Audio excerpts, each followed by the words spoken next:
அகிலத்தின் அன்பான சொந்தங்களுக்கு இணைய வணக்கம். மீண்டும் காலையினூடாக சந்தித்திருக்கின்றோம். அமெரிக்க அதிபர் டொனால்ட் ட்ரம்பினுடைய 5 நாள் போர் நிறுத்த அறிவிப்பு, அது குறித்து ஈரான் தெரிவித்த விடயங்கள் குறித்து நேற்றைய காணொளியில் பதிவு செய்திருந்தோம். அது குறித்து பல சந்தேகங்கள் இருப்பதாக நாங்கள் ஏற்கனவே தெரிவித்திருந்தோம். அந்த சந்தேகங்களை உறுதிப்படுத்தும் விதமாக இஸ்ரேலினுடைய அறிவிப்புகள் வெளியாக இருக்கின்றன. அமெரிக்காவில் இன்று காலை ஒரு மிக பயங்கரமான சம்பவம் அமெரிக்கர்களை அதிர்ச்சிக்குள்ளாக்கி இருக்கின்றது. என்ன விடயங்கள் நடைபெற்றிருக்கின்றது என்பது குறித்த பிந்தைய நிலவரங்களை இந்த காணொளியில் பார்க்கலாம். முதலில் அமெரிக்காவின் உடைய பேச்சுவார்த்தை நடைபெற்றதான அறிவிப்புகள் அனைத்தும் போலியானவை, முழுக்க இது ஒரு வடிகட்டிய பொய் என்பதை ஈரான் தெளிவுபடுத்தி இருந்தார்கள். ஏனெனில் அமெரிக்க அதிபர் டொனால்ட் ட்ரம்ப் ஈரானுடன் பேச்சுவார்த்தை நடத்திவிட்டோம், அனைத்து விடயங்களிலும் சாதகமான முறையில் அவர்கள் பேசியிருக்கின்றார்கள், எங்களுடைய நிபந்தனைகளுக்கு அவர்கள் சம்மதித்திருக்கின்றார்கள் என்றெல்லாம் பல விடயங்களை கூறியிருந்தார். ஆனால் ஈரான் ஒரே வார்த்தை, ஈரானுடைய வெளியுறவுத்துறை அப்பாஸ் அரக்ஷியாக இருக்கலாம், ஈரானுடைய சபாநாயகராக இருக்கலாம், ஈரானினுடைய முக்கிய ஐஆர்ஜிசியினுடைய பேச்சாளர், எந்த ஒரு பேச்சுவார்த்தையும் அமெரிக்காவுடன் நாங்கள் நடத்தவில்லை. இன்று அப்பாஸ் அரக்ஷி ஒரு விடயத்தை குறிப்பிட்டிருந்தார். அமெரிக்காவுடன் எந்த ஒரு பேச்சு நடத்தும் எண்ணமும் எங்களுக்கு கிடையாது. கடந்த ஆண்டு பேச்சுவார்த்தைக்கு பிறகு கசப்பான அனுபவங்களை அவர்கள் எங்களுக்கு கொடுத்திருக்கின்றார்கள். 2 தடவைகளிலும் பேச்சுவார்த்தை நடைபெற்று கொண்டிருக்கும் பொழுதே அவர்கள் முதுகில் குத்தி இருக்கின்றார்கள். அயதுல்லா அல் கமேனியினுடைய படுகொலை கூட பேச்சுவார்த்தைக்கு இடையே தான், நடுவில் தான் இடம்பெற்றது என்பதை தெளிவாக குறிப்பிட்டு விட்டார்கள். அப்படி உண்மையில் இந்த போரை நிறுத்த வேண்டுமாக இருந்தால் ஏற்கனவே குறிப்பிட்டபடி மத்திய கிழக்கில் இருக்கக்கூடிய அமெரிக்க நிலைகள் அகற்றப்பட வேண்டும், இழப்பீடு கொடுக்கப்பட வேண்டும் என்ற விடயங்களில் ஈரான் மீண்டும் விடாப்பிடியாக இருப்பதை பார்க்கக்கூடியதாக இருக்கின்றது. எனவே ஈரானினுடைய இந்த சந்தேகம், ட்ரம்பினுடைய கருத்துக்கள் குறித்து அவர்களுக்கு வெளியாக இருக்கக்கூடிய ஐயங்கள் எல்லாம் நியாயமானவை. ஏனெனில் அமெரிக்காவும் இஸ்ரேலும் நம்பகத்தன்மையை முழுமையாக இழந்திருக்கின்றார்கள் என்பதை பல இடங்களில் நாங்கள் பார்த்திருந்தோம். இந்த சூழலில் தான் அமெரிக்க அதிபர் டொனால்ட் ட்ரம்ப் இந்த 5 நாள் போர் நிறுத்தம் ஒரு சதி நடவடிக்கை அல்லது ஈரானிய திசை திருப்பு நடவடிக்கை அல்லது ஈரானிய தாக்குதலிலிருந்து சற்று இடைவேளை எடுத்துக்கொள்வதற்கான வாய்ப்பா என்பதைப் போல இஸ்ரேலினுடைய பிரதமர் நெதன்யாகு நேற்று வெளியிட்டிருக்கக்கூடிய அறிவிப்புகள் மீண்டும் கேள்விகளை எழுப்பியிருக்கின்றன. அமெரிக்க அதிபர் டொனால்ட் ட்ரம்ப் இவ்வாறு 5 நாள் போர் நிறுத்தம் அறிவித்துள்ளார். இது குறித்து எழுப்பப்பட்ட கேள்விகளுக்கு நெதன்யாகு, நாங்கள் ஈரான் மீதும் லெபனான் மீதும் தொடர்ச்சியாக குண்டு வீசுவோம், எங்களுடைய தாக்குதல் நடவடிக்கைகளில் எந்த மாற்றமும் இல்லை, நாங்கள் எங்களுடைய இராணுவத்திற்கு குண்டு வீசுவதற்கான உத்தரவை தொடர்ச்சியாக வழங்கி இருக்கின்றோம் என்று ஒரு விடயத்தை குறிப்பிட்டிருந்தார். இது தெளிவாக ஒரு விடயத்தை காட்டுகின்றது. அமெரிக்கா போரை நிறுத்துவதாக குறிப்பிடுகின்றார்கள், இஸ்ரேல் தொடர்ச்சியாக ஈரான் லெபனான் மீது தாக்குதலை நடத்துவதாக குறிப்பிடுகின்றார்கள். ஆனால் இஸ்ரேலுக்கும் அமெரிக்காவுக்கும் இடையில் தொடர்புகள் கிடையாது, இருவரும் தனித்தனியாக செயற்படுகின்றார்கள், ட்ரம்ப் போரை நிறுத்த விரும்புகின்றார், நெதன்யாகுவுக்கு விருப்பமில்லை என்று சொல்வதெல்லாம் இது உலகை ஏமாற்றும் விளையாட்டு என்று வேறில்லை. ஏனெனில் அனைத்து விடயங்களும் இஸ்ரேலும் அமெரிக்காவும் இணைந்தே அவர்கள் செய்கின்றார்கள். அவர்களுக்கிடையில் மிக நெருக்கமான தொடர்பாடல் இருக்கின்றது. எனவே அமெரிக்கா விரும்புகின்றார்கள், இஸ்ரேல் விரும்பவில்லை என்பதைப் போல ஒரு தோற்றத்தை ஏற்படுத்தி உலகைய மாற்று நடவடிக்கை. எனவே இதில் இருக்கக்கூடிய சூட்சுமங்களையும் இதில் இருக்கக்கூடிய இரகசிய சதிகளையும் ஈரான் உணர்ந்திருப்பார்களோ என்னவோ, அவர்கள் இந்த போர் நிறுத்த பேச்சுவார்த்தை குறித்த அமெரிக்காவினுடைய அழைப்புக்கு எந்த ஒரு பதிலும் அளிக்காமல் நேற்றைய தினமும் மிக கடுமையான தாக்குதலை இஸ்ரேலுக்குள்ளும் அமெரிக்க நிலைகளை நோக்கி நடத்தி இருக்கின்றார்கள். இந்த பேச்சுவார்த்தை நேற்றைய தாக்குதல்களுக்கு செல்வதற்கு முன்பாக இந்த ட்ரம்பினுடைய அறிவிப்பு, ஈரான் பேச்சுவார்த்தைக்கு வந்திருக்கின்றார்கள் என்ற அறிவிப்பின் பின்னர் ட்ரம்ப் ஊடகங்களை சந்திக்கும் பொழுது போர் அமைச்சர் என தன்னை சொல்லிக்கொள்ளக்கூடிய கெக்சாத் மீது மிகப்பெரிய குற்றச்சாட்டை முன்வைத்திருக்கின்றார். இந்த முறை போர் அமைச்சர் தான், அதாவது இந்த போர்த்துறை அமைச்சர் கெக்சாத் அவர்களே இந்த போரில் தன்னை சிக்க வைத்தார் என்றும், அவர்தான் இந்த போரை நாங்கள் ஆரம்பிக்க வேண்டும் என வலியுறுத்தியாராக ஒரு விடயத்தை போட்டுடைத்திருக்கின்றார்.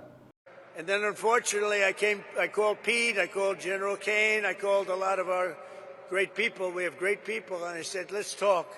We got a problem in the Middle East. We have a country known as Iran, that for 47 years has been just a purveyor of terror, and they're very close to having a nuclear weapon.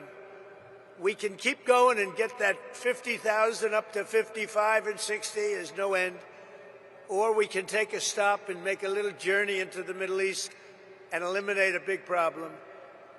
And Pete, I think you were the first one to speak up, and you said, let's do it, because you can't let them have a nuclear weapon. So we are now having really good discussions. They started last night, a little bit, the night before that. ட்ரம்பினுடைய பழக்கமே ஒரு வெற்றி ஒரு விடயத்தில் வந்துவிட்டால் வெற்றி மாபெரும் வெற்றி, எல்லாவற்றுக்கும் நான் தான் காரணம், நான் தான் இதை செய்வேன் என்று மார்த்தட்டிக் கொள்வார். ஒரு விடயம் தோல்வியாக அவர்களுக்கு பின்னடைவாக ஏற்படும் பொழுது அருகில் இருப்பவர்களை கைகாட்டி தான் தப்பித்துக் கொள்ளக்கூடிய ஒரு நடவடிக்கையும் ட்ரம்ப் எப்போதுமே மேற்கொள்ளக்கூடிய ஒரு நபர். எப்போதும் வெற்றி பெற்றால் அந்த வெற்றியின் உரிமையை தனதாகவும், தோல்வி ஒரு பின்னடைவு சிக்கல் ஏற்படும் பொழுது அதை மற்றவர்களை நோக்கி கைகளை காட்டி தான் தப்பிக்கக்கூடிய ஒரு நடவடிக்கை என்று வேறில்லை. இது அமெரிக்க உள் அரசுக்குள்ளும் பிளவுகள் ஏற்பட்டிருப்பதை தெளிவாக காட்டுகின்றது. அமெரிக்க அரசாங்கத்துடைய முக்கியஸ்தர்களுக்குள்ளேயே இந்த பிளவுகளை தெளிவாக பார்க்கக்கூடியதாக இருக்கின்றது. அமெரிக்காவினுடைய இந்த போர் நிறுத்த அழைப்பை ஈரான் நிராகரித்திருக்கும் சூழ்நிலையில் நேற்றைய தினம் டெஹ்ரானில் இருக்கக்கூடிய வனக் சதுக்கத்தில் கூடிய ஆயிரக்கணக்கான மக்கள் ஈரான் ஆயுதப்படைகளுக்கும் ஈரானுடைய புதிய தலைவர் முஸ்தபா கமேனி அவர்களுக்கும் தங்களுடைய வாழ்த்துக்களையும் ஆதரவையும் தெரிவித்து வீதிகளில் திரண்டு மிகப்பெரிய அளவில் ஒரு பேரணியாக சென்றிருக்கின்றார்கள்.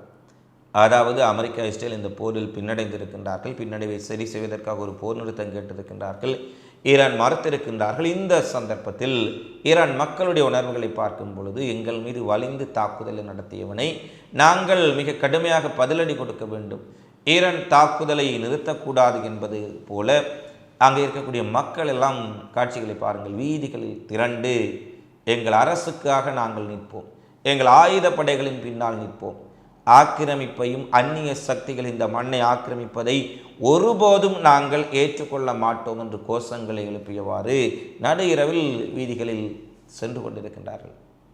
தாங்கள் தாக்குதல் நடத்தினால் ஈரானியர்கள் அரசுக்கு எதிராக திரண்டு விடுவார்கள், அரசை கவிழ்த்து விடுவார்கள், அந்த போராட்ட குழுக்களை வைத்து ஆட்சியை கைப்பற்றலாம் என்று ட்ரம்பும் நெதன்யாகுவும் கனவுலகத்தில் வாழ்ந்து கொண்டிருக்க அங்கிருக்கும் மக்கள் தங்கள் ஆயுதப்படைகளுக்கும் தங்களுடைய அரசுக்கும் ஆதரவாக வீதிகளில் திரண்டிருக்கின்றார்கள் என்பது இவர்கள் எதிர்பாராத அடி என்பதால் தவிர வேறில்லை. அதனால் தான் இவர்கள் தற்போது தடுமாறிக்கொண்டிருக்கின்றார்கள். ஈரான் போர்க்களம் அமெரிக்காவை இஸ்ரேலை மிகப்பெரிய அளவில் சிக்கலுக்குள்ளாக்கி இருக்கின்றது என்பதை உலக நாடுகளில் இருந்து வரக்கூடிய அனைத்து செய்திகளில் இருந்தே நாங்கள் பார்க்கக்கூடியதாக இருக்கின்றது. அடுத்து ஈரான் வழக்கம் போல தங்களுடைய ட்ரூ ப்ராமிஸ் போரின் 76வது அலையை மிக கடுமையான முறையில் தாக்குதலை நடத்தி இருக்கின்றார்கள். டெல் அவீவ் மற்றும் கைஃபா நகரங்கள் இலக்கு வைக்கப்பட்டு மிக கடுமையான தாக்குதல், ஏவுகணைகளுக்கு மேலதிகமாக அதிகளவு ட்ரோன்கள், ஈரானின் நவீன மேம்படுத்தப்பட்ட பல தாக்குதல் ட்ரோன்களும் பயன்படுத்தப்பட்டிருக்கின்றன. ஒரு ஸ்டேலின் உடைய பீரங்கி படை முகாம் நேரடியாக ஏவுகணைகளால் தாக்கி அளிக்கப்பட்டதாக கூறப்படுகின்றது. டெல் அவீவ் புறநகரில் இருந்து 40 கிலோமீட்டர் தொலைவில் இருக்கக்கூடிய இந்த முகாம் துல்லியமாக ஈரானின் பாலிஸ்டிக் ஏவுகணை தாக்குதலுக்குள்ளாக இருப்பதாக ஆரம்பகட்ட செய்திகள் வெளியாக இருக்கின்றன. கைஃபா நகரத்தின் மீதும் மிக கடுமையான ஒரு தாக்குதல் பதிவாகி இருப்பதை பார்க்கக்கூடியதாக இருக்கின்றது. கைஃபா ஏற்கனவே அதன் எண்ணெய் சுத்திகரிப்பு ஆலைகள், சுத்திகரிப்பு நிலையங்கள், எண்ணெய் சேமிப்பு தொட்டிகள் எல்லாம் ஈரானால் அடித்து நொறுக்கப்பட்டிருக்கும் சூழ்நிலையில் மீண்டும் கைஃபா நகரம் குறிவைக்கப்பட்டிருக்கின்றது. அதில் பாரியளவான உயிரிழப்புகள் நடந்திருக்கின்றதா என்ற ஒரு கேள்விகளும் தற்போது இஸ்ரேலிய ஊடகங்களில் எழுப்பப்பட்டிருக்கின்றது. அடுத்து அமெரிக்கா ஈரான் போர் முடிவுக்கு வருமா இல்லையா என்று அனைவரும் ஒரு கேள்விக்குறியோடு நிற்கின்ற சூழ்நிலையில் அமெரிக்காவில் இன்று காலை ஒரு மிகப்பெரிய சம்பவம் நடைபெற்றிருக்கின்றது. அமெரிக்காவின் டெகாஸ் மாகாணத்தில் இருக்கக்கூடிய போர்ட் ஆர்தர் என்ற பகுதியில் அமைந்திருக்கக்கூடிய வலேரோ என்று சொல்லக்கூடிய ஒரு மிக பிரமாண்டமான எண்ணெய் சுத்திகரிப்பு நிலையம், பல லட்சம் லிட்டர்கள் எண்ணெயை சுத்திகரிக்கக்கூடிய ஒரு பிரமாண்ட எண்ணெய் சுத்திகரிப்பு நிலையம் திடீரென பற்றி எரிய தொடங்கி இருக்கின்றது. அதை கட்டுப்படுத்துவதற்கு தீயணைப்பு படைகள் மிகப்பெரிய அளவில் முயற்சி செய்த போதும் அந்த எண்ணெய் சுத்திகரிப்பு ஆலையினுடைய தீயை கட்டுப்பாட்டுக்குள் கொண்டு வர முடியாத அளவுக்கு மிகப்பெரிய அளவில் அந்த பிராந்தியம் முழுவதும் பற்றி எரிந்திருக்கின்றது. இந்த விபத்துக்கான காரணம் உண்மையில் விபத்தா, ஏதாவது தாக்குதல் நடத்தப்பட்டிருக்கின்றதா, அல்லது ஏதாவது குண்டுவெடிப்பு சம்பவமா, அல்லது ட்ரோன்கள் மூலம் தாக்கப்பட்டிருக்கின்றதா, வேறு ஏதாவது காரணங்களா என்பது தெரியாமல் அமெரிக்காவினுடைய புலனாய்வுத்துறையினர் விழிபிதுங்கி நிற்கும் வேளையில் அந்த தீ விபத்து மிகப்பெரிய அளவில் அருகாமையில் இருக்கக்கூடிய பகுதிகளுக்கு பரவியதை அடுத்து டெகாஸ் மாகாணத்தினுடைய கவர்னர் அவசரமாக அந்த பகுதிகளில் இருக்கக்கூடிய மக்கள் அந்த பிராந்தியங்களை விட்டு பாதுகாப்பான இடங்களுக்கு வெளியேறுமாறு ஒரு அறிவித்தல் விடுக்கப்பட்டிருக்கின்றது. உயிரிழப்புகள் சேத விவரங்கள் குறித்த செய்திகள் எதுவும் வெளியாகவில்லை. ஈரான் அமெரிக்கா இடையிலான மோதல் உச்சமடைந்திருக்கும் சூழலில் இந்த சம்பவம் நடைபெற்றிருப்பதால் இது ஒரு ட்ரோன்கள் மூலம் நடத்தப்பட்ட தாக்குதலா என்ற கோணத்திலும் அல்லது வேறு ஏதாவது காரணங்கள் இருக்கின்றதா என்ற கோணத்திலும் மிகப்பெரிய அளவில் விசாரணைகளை தொடங்கி இருப்பதாக அமெரிக்க உளவு பிரிவு அறிவித்திருக்கின்றார்கள். எனவே டெகாஸ் மாகாணத்தில் எண்ணெய் சுத்திகரிப்பு நிலையங்கள் திடீரென பற்றியறிந்த சம்பவம் அமெரிக்காவுக்குள்ளும் ஒரு நேரடி தாக்குதல் நடத்தப்பட்டுள்ளதா என்ற கேள்விகளை எழுப்பியிருக்கின்றது. அது நேரடி தாக்குதலா அல்லது தற்செயலான விபத்தா என்பது இன்னும் சில மணி நேரங்களில் தெரிந்துவிடும் என்பதுதான் இங்கே பார்க்கக்கூடியதாக இருக்கின்றது. அடுத்த ஒரு தீரமான செய்தியாக கொலம்பியா வான்படைக்கு சொந்தமான ஒரு மிகப்பெரிய இராணுவ போக்குவரத்து விமானம் பயணத்தை ஆரம்பித்த சில நிமிடங்களிலேயே வீழ்ந்து நொறுங்கி இருக்கின்றது. விமானத்தில் இராணுவத்தினுடைய மிக முக்கியமான அதிகாரிகள், முக்கியஸ்தர்கள், இராணுவம் தொடர்பான பல்வேறுபட்ட முக்கிய பிரதானிகள் பயணம் செய்திருப்பதாகவும் விமான நிலையத்துக்கு அருகில் இருக்கக்கூடிய கிராமப்புற பகுதியில் வீழ்ந்து நொறுங்கியிருக்கும் சூழ்நிலையில் அதை மீட்கும் பணிகளில் தீயணைப்பு படையினர் விரைவாக ஈடுபட்டிருந்தாலும் கூட இன்னமும் சடலங்களோ அல்லது இந்த விமானம் தொடர்பான எந்த ஒரு விடயங்களும் மீட்கப்படாத சூழ்நிலையில் இதில் பயணம் செய்த அனைவரும் இறந்திருக்கலாம் என அஞ்சப்படுவதாக கொலம்பிய ஊடகங்கள் தெரிவித்திருக்கின்றன. ஒரு இராணுவ விமானத்தில் 100 இராணுவ அதிகாரிகள் ஒரே விபத்தில் பலியாக இருக்கின்றமையும் கொலம்பியா முழுவதும் மிக பெரும் அதிர்ச்சியை ஏற்படுத்தி இருக்கின்றது. இவை தற்போது வரை வெளியான மிக முக்கியமான செய்திகளாக பதிவாக இருக்கின்றன. தொடர்ச்சியாக நடைபெறும் செய்திகளை உடனுக்குடன் தெரிந்து கொள்ள அகிலத்தை சப்ஸ்கிரைப் செய்து கொள்ளுங்கள். இந்த காலைப்பதி தொடர்பிலான உங்களது மதிப்புமிக்க கருத்துக்களை தவறாமல் கமெண்ட்ஸில் பதிவிடுங்கள். மீண்டும் அடுத்த காணொளியில் சந்திப்போம்.